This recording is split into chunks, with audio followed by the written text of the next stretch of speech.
Hi, I'm Brandy Galindo, and I'm presenting my book review on Primal Leadership, Learning to Lead with Emotional Intelligence. It's co-authored by David Goleman, Richard Boyatis, and Annie McKee. So a little bit about the authors. David Goleman is a psychologist. He's been nominated for the Pulitzer Prize twice for his writings on the brain and behavioral sciences for the New York Times. In addition to that, he's also a professor and a guest speaker over at Harvard University. He co-chairs the Consortium for Social and Emotional Learning in the Workplace at Rutgers, and he's received several awards, most notably as the Career Achievement Award from the American Psychological Association. Richard Boyatis is also a professor at Case Western Reserve University.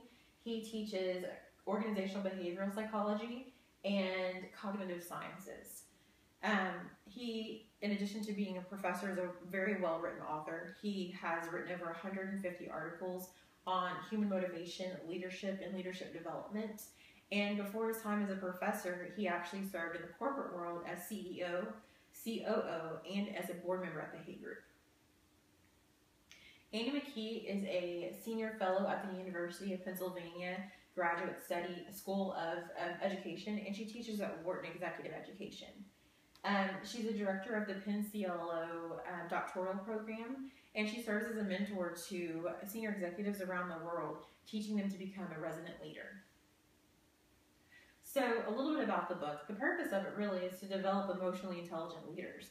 It does a really great job of explaining primal leadership, the neuroanatomy, down to the limbic system, which is actually a really neat section of primal leadership, how it works, and how one's or subconscious can really affect the climate of the entire organization.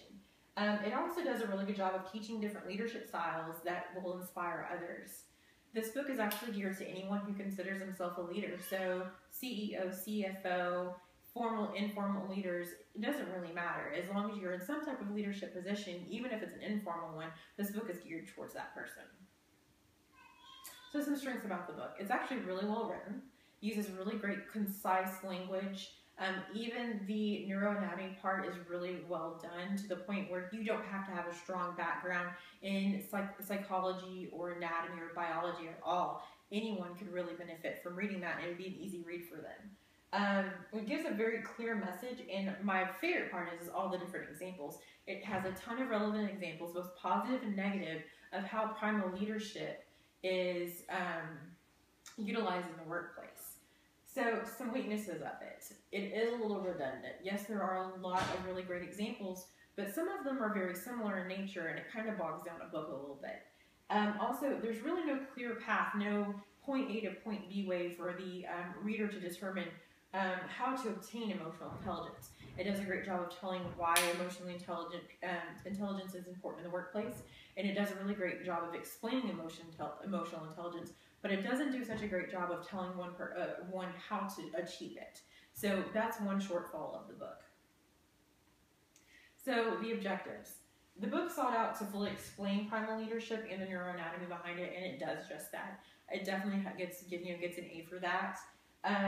And my favorite part was it discusses 6 leadership styles, how to utilize them, and when one should utilize one over the other. I think that's actually the meat of the book, and it does a really great job of that. So that's actually one of the most beneficial parts of the book. Lastly, it just fully discusses the concept of emotional intelligence and how to create an emotionally intelligent workplace or environment. And those were some of the main themes of the book, and it does a great job of achieving that. So overall, would I recommend the book? Absolutely. This book is going to be good for anyone who's trying to strengthen their leadership abilities, or a new leader who doesn't really know where they fall on the leadership scale yet. Most notably, specifically if you want to tie this into nursing, this would really be great for a nurse manager or director who kind of has a little bit of a troubled unit, or if the morale in the unit's not good, or if you have a really high turnover, this may be a way to go ahead and kind of circumvent that.